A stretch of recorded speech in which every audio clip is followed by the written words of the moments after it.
On va débuter l'octogone justement et essayer de répondre avec notre petite expérience par rapport à ça. Et puis, si besoin, dans la seconde partie, quand j'aurai d'autres collègues qui viendront, on pourra peut-être reposer les mêmes questions pour eux parce que chaque installation est un peu différente, chaque vécu est un peu différent. Et on va essayer de répondre au mieux à toutes ces questions. Est-ce qu'il y a une première chose par rapport à l'installation, disons, quand on vous parle de ça, l'après-diplôme, la première chose qui vous vient, c'est quoi? Ça fait peur. J'ai Non, peur. ça fait peur, c'est pas que ça fait peur, mais c'est qu'on est un peu... Oh mon Dieu, de la comptabilité. Ouais, on est un peu dans le flou. Je pense que c'est aussi... c'est comme ça que ça se passe. Je pense que c'est de passer par là aussi. Là, on arrive à une période de l'année. Au moment où on tourne cet épisode, on est en février. On a aussi le mémoire en tête. On a la fin de l'année. On veut bien réussir cette fin d'année, mais en fait, il faudrait déjà penser à l'après. Ouais, les questions qui sont revenues et les questions les plus importantes, c'est qu'est-ce qu'on fait une fois qu'on a le diplôme? Est-ce qu'on s'installe tout de suite? Est-ce qu'on fait du remplacement? Et puis toute la gestion, le plus dur, c'est la gestion. Ce qui nous fait le plus peur aussi, c'est la gestion administrative, Toi, auquel on n'est pas du tout T'as bien habitué. Ouais. Même la comptabilité, c'est des choses qu'on ne connaît pas encore et que j'espère on va apprendre un petit peu à manier. Et en ce qui vous concerne, est-ce que c'est un peu la même chose? Est-ce qu'il y a d'autres choses qui vous viennent en tête par Ouais, rapport à ça? souvent ça tourne autour de la même chose. Est-ce que on s'installe directement tout seul, avec son propre cabinet? Est-ce qu'on fait des remplacements? Est-ce qu'on part sur des collaborations? Qu'est-ce qu'il faut savoir, les petites erreurs qu'on pourrait éviter pour choisir des remplacements, nos collaborations? Où est-ce qu'on choisit de s'installer? Est-ce que c'est nous qui devons aller entre gros guillemets «démarcher» les ostéopathes ou est-ce qu'on doit attendre de postuler quand il y a des offres? Dans quelle région, vers qui se rapprocher? Nous, on est dans une école, donc les profs, on sait plus ou moins comment ils travaillent. Des fois, ça peut aider certains remplacements en début d'été. Mais après, quand on arrive dans un cabinet où on ne sait pas du tout comment l'ostéopathe travaille, comment savoir si ça va matcher? Ouais. Il y a pas mal de questions quand même, je pense, qui tournent autour de ça. Ok, très bien. Voilà. Et toi, Léa? Bah après, moi, je peux surtout retranscrire les questions qui ont été posées par notre communauté, on va dire. Ouais, les différents élèves qui ont répondu. Ouais. Et puis les questions qui sont plutôt récurrentes, et je reviens aussi sur ce que mes camarades ont dit, c'est où s'installer, les démarches à faire. Mais moi, personnellement, j'aurais des questions comme remplacer, oui, mais comment faire, où trouver, comment démarcher les ostéopathes, mais aussi où trouver, quel réseau on peut trouver des annonces. Nous, on a l'accord postéo, du coup, ici dans l'école, mais après, est-ce qu'il y a d'autres sites, d'autres groupes où on peut trouver justement des ostéos qui recherchent aussi Ah, je vois que Mathis, là, t'as des groupes en tête déjà?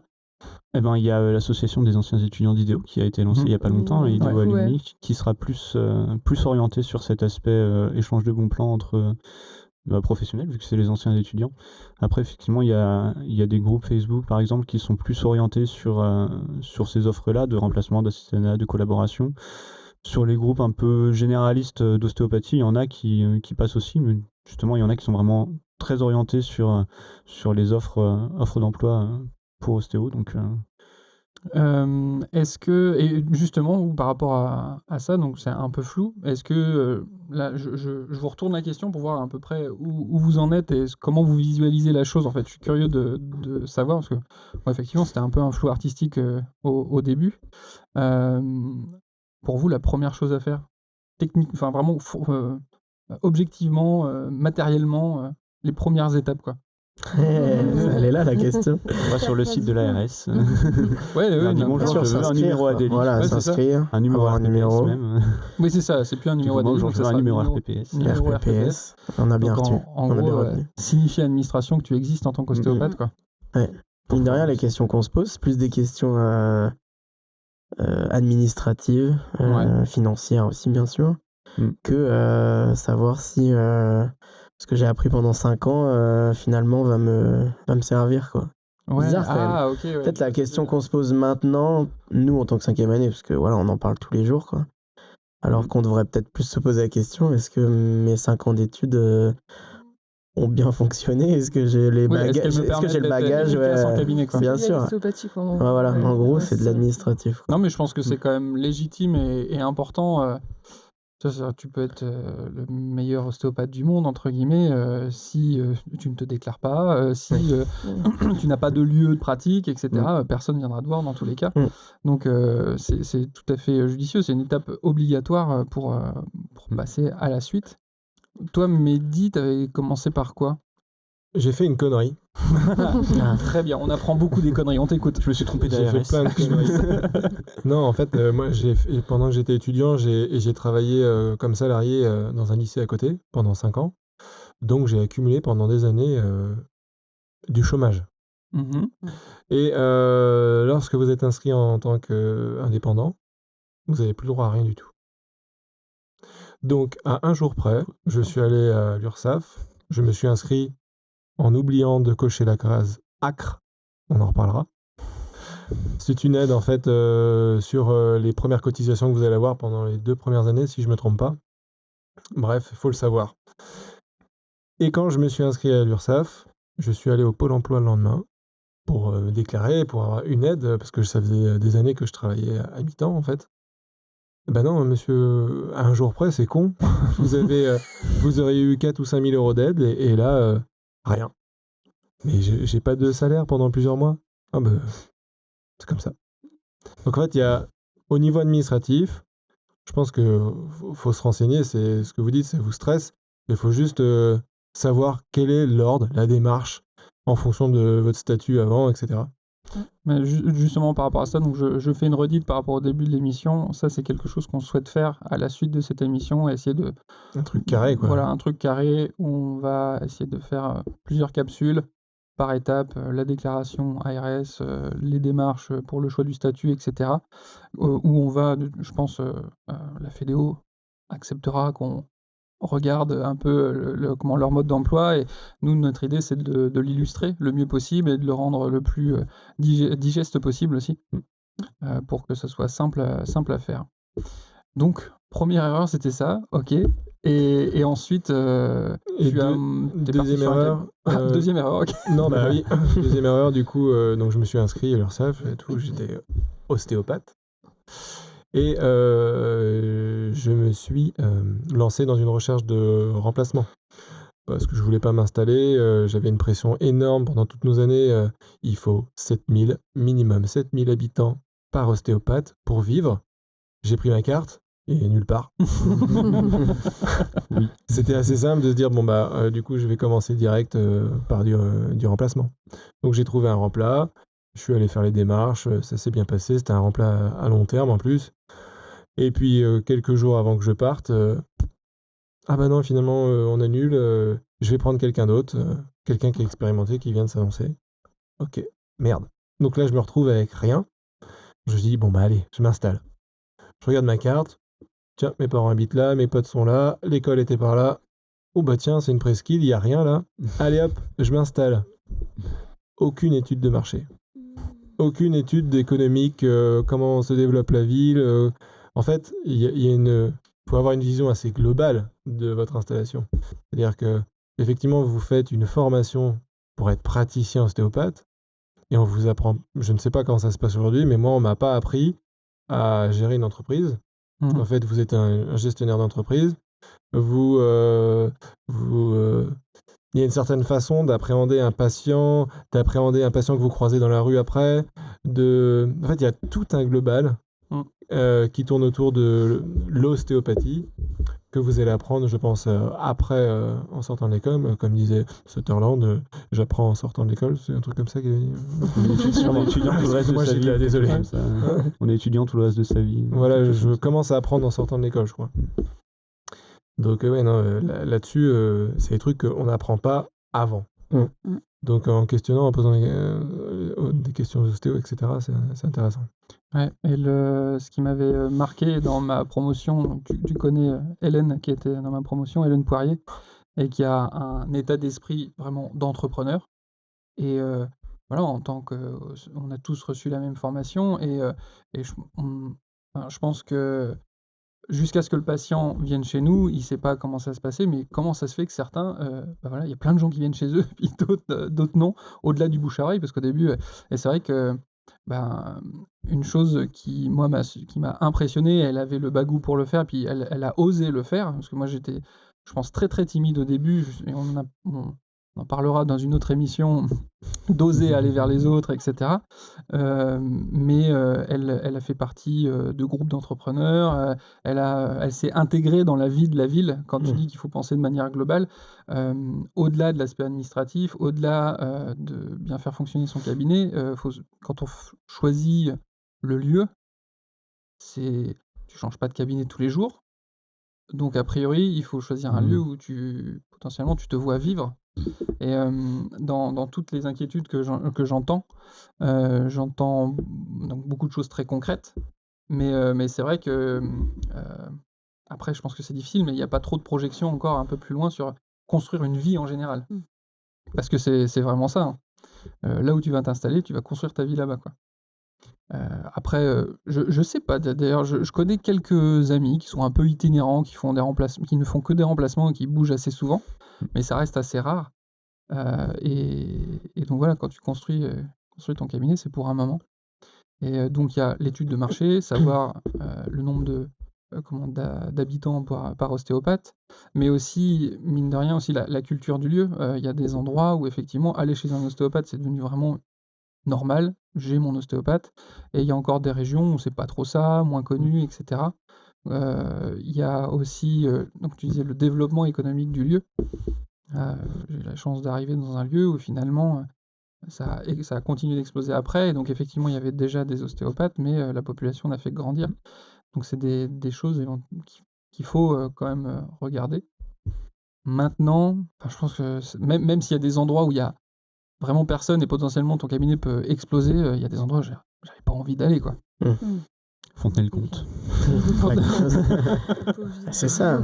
Après, il faut accepter, peut-être au début d'aller s'installer justement dans les zones où à la fois il n'y a pas d'ostéopathe, mais il y a un petit peu de monde quand même, quoi. On nous dit beaucoup, c'est sûr que de s'installer juste à côté de l'école, non, faut oublier.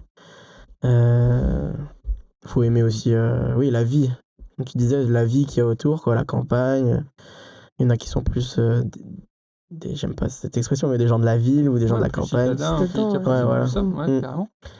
Je pense que c'est une question qu'il faut se poser, quoi. Mais il y a toute une démarche à avoir. Donc moi, c'est mon 3e cabinet que je fais. Comme ça, ça fait l'expérience intéressante. On en parlera après.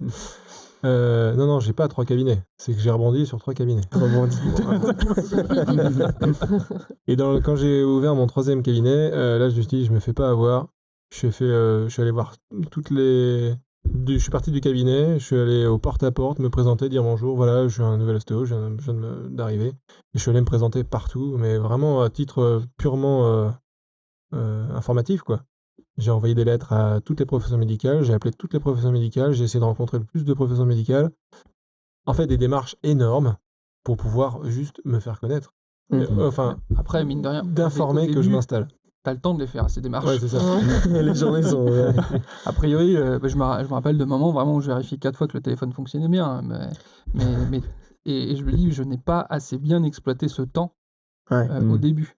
Vraiment pour faire ce qu'a fait Mehdi là, se faire connaître. Et ça paraît judicieux, c'est-à-dire que les gens peuvent pas deviner que t'existes, quoi. Et il est comment le retour ? Le retour, quand tu vas te présenter ? Ouais, professionnel de santé. Excellent. Ok. En fait, excellent parce que, je dirais moi, dans les villes que j'ai faites, ils travaillent pas ensemble, ou très peu. Donc en fait, les professions entre elles se connaissent très peu, ou alors les médecins entre eux ils se connaissent. Les dentistes entre eux ils se connaissent. Bon, les dentistes, c'est un peu délicat pour venir les voir, c'est des chirurgiens-dentistes, donc c'est un peu... Pour moi, c'était plus difficile là-bas. Après, les professions entre elles ne se connaissent pas. Donc quand tu vas les voir pour discuter, genre hyper simplement, moi ça faisait déjà quelques années que je travaillais, j'arrive, bonjour, je suis ostéo, je viens juste discuter, savoir comment vous bossez, comment moi je travaille, mais genre hyper décontracté en fait. C'était mon 3e cabinet, j'en avais rien à foutre, je voulais juste me présenter juste pour de vrai. pas qu'ils m'envoient des patients, juste me présenter. Et je pense que ça, c'était complètement différent. Ouais. Et je pense que quand c'est un premier cabinet, des fois, ça peut être difficile. Enfin, premier cabinet, ça veut dire que potentiellement, ça fait pas très longtemps qu'on sort de l'école, qu'on se sent pas forcément pour ça. super légitime. Et du coup, il y a cette pression un peu de... On veut y aller décontracté, mais on n'arrive pas. Bien parce sûr. qu'on se dit, je vais passer pour un... Je vous invite à commencer à faire du remplat. Ouais. Franchement, vous commencez à faire du remplat, vous accumulez de l'expérience, puis en même temps, vous en foutez, c'est le cabinet de quelqu'un que vous connaissez pas. Déglinguer tous les patients, il n'y a pas de problème. Non, mais en fait, voilà. Et puis, vous n'êtes pas dans les villes où vous allez habiter, donc appelez les médecins, machin, il y a ça, j'ai ça. Non, mais je m'en fous, en fait. Non, vous n'aurez jamais une réponse mauvaise d'un professeur médical. Ils seront toujours intrigués, voire contents, voire ils vont raccrochonner, quoi, au pire, mais... Non, je plaisante. Non. C'est jamais arrivé.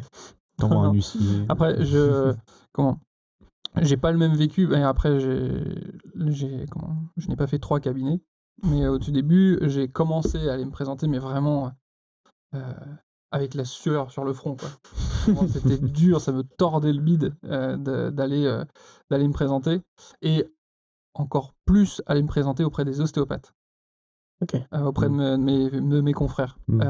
Avec cette idée de me dire, je me suis installé à un endroit où il y avait quand même déjà des ostéopathes, ce truc de dire je viens leur piquer leur place, etc. Ça crée un peu de l'animosité, un peu, non? Ouais, alors moi j'ai eu vraiment les deux. J'ai eu les deux, mais avec le recul, j'ai bien analysé que c'était vraiment de l'inquiétude de leur part, en fait. En disant, ah ouais, ça en fait un de plus, comment ça va évoluer, etc. Et puis les autres professions de santé, pareil, il y avait les deux. Mais c'est vrai que j'ai pas eu de bol, j'ai commencé vraiment par un truc, première rencontre hyper froide. Vraiment, ça m'a calmé pendant une bonne semaine. J'ai pas réussi à aller voir d'autres personnes tout de suite. Puis je me suis relancé parce que cabinet, il y a personne, donc au bout d'un moment, t'as envie de voir du monde, même si c'est pour te prendre une claque, quoi. Ouais. Et puis j'ai enchaîné à nouveau sur un truc un peu mi-figue, mi-raisin. C'était des médecins Alors le premier truc très froid, c'était avec un collègue ostéo, mais enfin, je pense que je me serais vu arriver. Je me suis dit, mais c'est quoi ce branleur? Vraiment, parce que j'étais tellement pas à l'aise, en stress, etc. T'envoies pas du rêve, quoi. Je me rappelle un médecin que je suis allé voir qui m'a dit, je lui présente que je fais des séances d'ostéopathie, et là il me dit, attention monsieur, moi je fais des consultations. Voilà, punchline chez médecin. D'accord. D'accord, ok, très bien. Et c'était une install juste après le diplôme ou... Non, moi je me suis installé, j'ai fait 1 an de remplacement. Et puis après, je me suis installé. En fait, ce qui s'est passé, c'est que à l'époque, avec ma compagne de l'époque, on avait décidé de s'installer près de la côte. Donc il y avait déjà du monde à cette époque-là, donc c'est en 2011 donc. Et donc on avait trouvé la commune de Pornic. Et malgré tout, j'avais commencé à démarcher, et puis j'avais été en contact avec le club de basket. Et puis donc on a décidé de commencer à travailler avec eux. Et puis ça m'a conforté dans l'idée de m'installer là-bas, de commencer à créer du lien là-bas. Parce que je suis pas du tout du coin, en fait, je suis de l'autre côté de la France, donc je connaissais vraiment personne. Ça, c'est aussi c'est un choix, c'est-à-dire de retourner potentiellement dans son village d'enfance, etc. Parce que tu as déjà un réseau, mine de rien, et les gens te connaissent, ça joue. Bon là, clairement, j'avais pas envie de retourner dans la diagonale du vide, donc je suis parti dans l'Ouest, et puis voilà, tous les étés, je travaillais dans l'Ouest, et j'avais vraiment aimé cette région. Et donc j'ai au début, mais vraiment, je pense que j'ai fait plein d'erreurs aussi, c'est-à-dire que fallait que je trouve un local, fallait que je me dépêche de trouver un local, et j'ai pris un truc mais qui, j'avoue, un peu pété, quoi. Au début, j'ai pas fait gaffe. J'ai pris en fait un local où déjà l'ambiance était assez froide. Après, j'aurais pu repeindre, etc. Mais c'était pas hyper agréable. Finalement, il y avait une vitre qui donnait sur la rue. Donc j'ai caché, mais il y avait quand même le bruit de la rue. Et puis la salle d'attente était juste jouxtée la salle de consultation. Et donc on entendait beaucoup entre les deux. Enfin, plein de petits trucs. Au début, t'y penses pas du tout. Et puis là, t'es en consulte, et là, t'entends l'autre patient qui arrive dans la salle d'attente. Et t'entends clairement très très bien ce qu'il dit. Et là, je dis, ah là, je suis pas à l'aise là. Je suis pas du tout à l'aise. Donc en fait, c'est plein de petits éléments comme ça qui fait que j'étais content d'avoir fait des remplacements parce que ça m'a évité certaines erreurs, donc pas celle-là, parce que j'avais pas pensé, mais plein d'autres, quoi. Puis même dans la manière de t'organiser dans ton cabinet.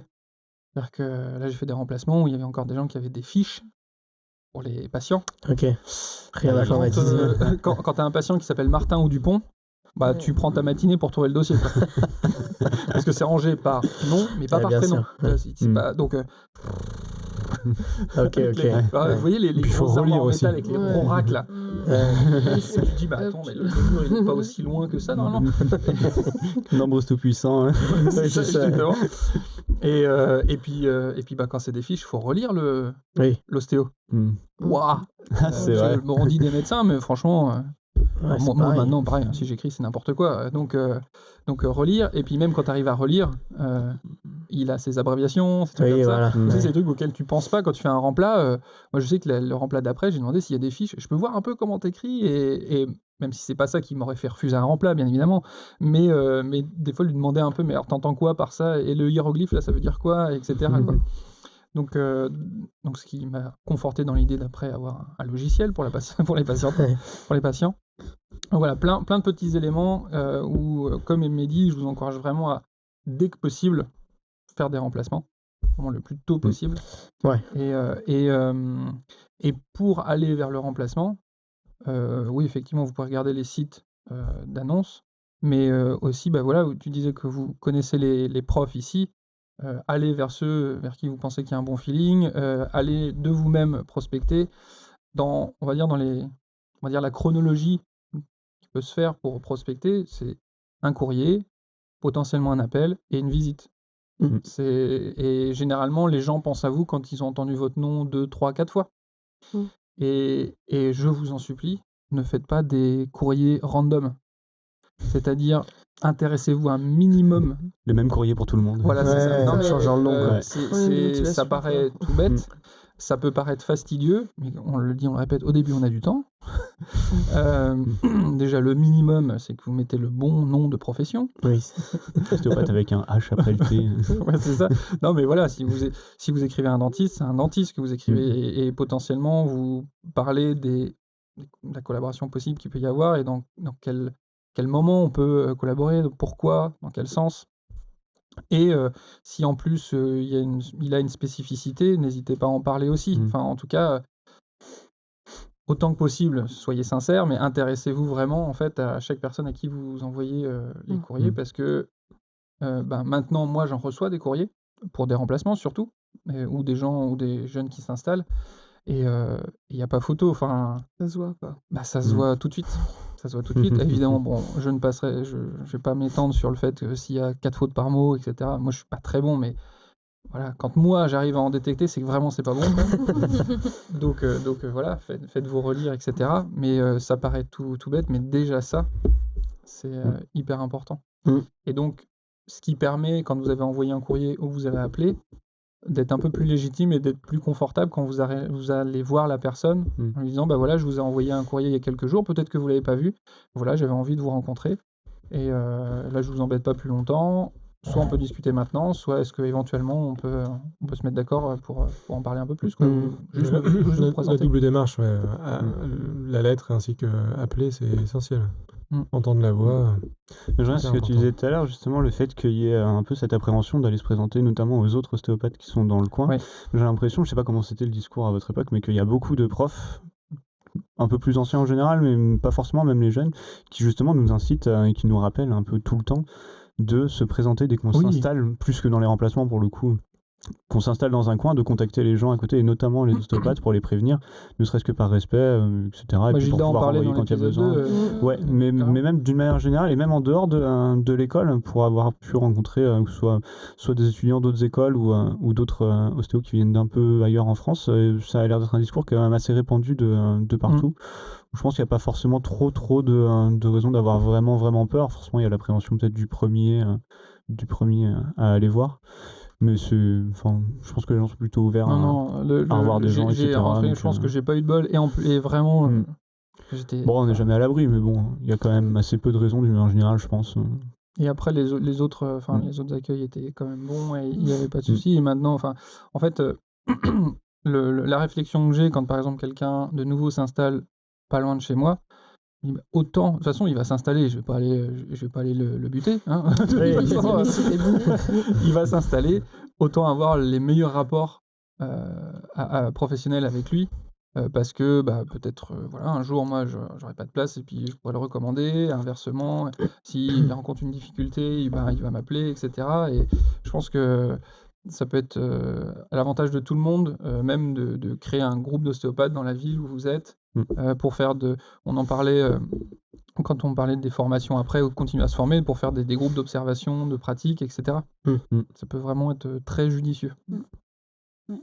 Il y a certains des profs qui nous disaient aussi que quand eux, ils avaient des retours d'ostéopathes qui, par exemple, s'installaient dans les mêmes villes qu'eux, des jeunes ostéopathes, et si la personne venait se présenter, en fait, ils allaient plus penser à cette personne pour une urgence qu'ils peuvent pas prendre. Ils disent il s'est présenté, il a l'air sympa, il y a eu un bon feeling, je lui envoie mon urgence. Il n'y a pas photo dans n'importe quel domaine. C'est-à-dire que si vous avez parlé et vu quelqu'un, et juste où c'est un nom sur une ligne dans un annuaire, vous avez vu un humain, vous l'avez parlé, il a un cœur, il y a une émotion. Et si, évidemment, si le contact est bien passé et que la personne a dit bonjour, voilà, normalement, ça se passe plutôt bien, quoi.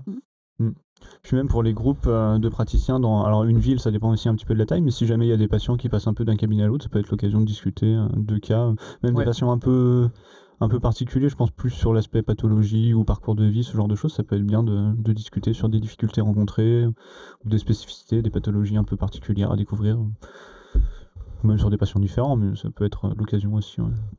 Donc là, on a parlé un petit peu d'aller se présenter, de faire les premières démarches. Si je reviens un peu sur le choix du lieu, c'est facile pour moi maintenant que je suis installé de dire ça, mais j'ai envie de dire de privilégier plutôt la vie future et la qualité de vie future et ce que vous voulez, plutôt que de vraiment absolument vous focaliser sur le nombre d'habitants par ostéopathe. Je sais pas ce que t'en penses. Moi, j'ai une vraie impression qu'il y a une saturation très forte. Moi, je travaille aussi sur la côte. Donc, moi, j'ai 2 cabinets pour préciser. Ouais. Donc, disons qu'un cabinet sur la côte me suffit pas à remplir une patientèle complète. Ok. Donc, l'ouverture du 3e cabinet m'a permis d'avoir un très bon équilibre, du coup. Et donc, 3e, c'est-à-dire que t'as arrêté un cabinet. En fait, j'ai créé un cabinet sur ma petite presqu'île, là. Ouais. Je me suis vite rendu compte que la moyenne d'âge de 70 ans et le fait que c'est une presqu'île, il n'y a personne qui passe là, qu'il y a du monde que l'été, en fait, ça le fait pas. Donc, j'ai commencé vite à chercher à m'installer ailleurs. Il y avait une collègue ostéo qui vendait sa patientèle. Un tout petit cabinet, elle travaillait 2-3 jours par semaine. Toujours dans une ville archi blindée, 5000 habitants. 5000 habitants, pardon, et déjà 5 ou 6 ostéos. Mais bizarrement, une 50aine de professions médicales. Okay. Donc ça faisait un endroit très turnover. Quand j'ai fouillé un peu, je me suis rendu compte que c'est une zone qui en développement, qui est dynamique, qui est en gros développement, qui est proche de la mer. C'est un peu en Bretagne, donc c'est une zone qui va se développer. Les couronnes nantaises qui viennent se développer un petit peu côté fin de Loire-Atlantique, début de Bretagne. Donc en fait, il y a un mouvement à cette zone à se développer. T'as soulevé un point important dans le lieu. S'il y a déjà beaucoup de professions de santé et même potentiellement beaucoup d'ostéopathes, c'est pas forcément une mauvaise chose, quoi, parce que en gros tout le monde vient là pour se faire soigner. Moi, l'exemple que j'ai en tête, parce que j'ai fait des remplacements là-bas, c'est à Chaland en Vendée. Il y a vraiment un endroit, c'est presque zone industrielle, mais où il y avait une petite place et il y avait 3 cabinets d'ostéopathes. Avec dans chacun, il y en avait 1, 2 et 2. Et en fait, ils tournaient tous très bien. Et à chaque fois, enfin en tout cas là-bas, quand on va voir des ostéopathes, on va là. On va ici. Ok. Et mine de rien, ça va un peu polariser en fait toute l'attention du soin ostéopathique à cet endroit-là en fait. Quand même ici avec le cabinet de Philippe Sterlingo, ils sont au moins 4 ostéopathes, il y a 2000 habitants. Ouais, c'est vrai. Et il y a un turnover énorme, ils ont 6 mois d'attente. Ouais. Il y a d'autres exemples en Vendée aussi. C'est quand même des cabinets qui marchent, même s'il y a peu de population, mais avec beaucoup d'ostéopathes, quoi. Je pense qu'il y a un élément accrocheur et après, c'est reparti.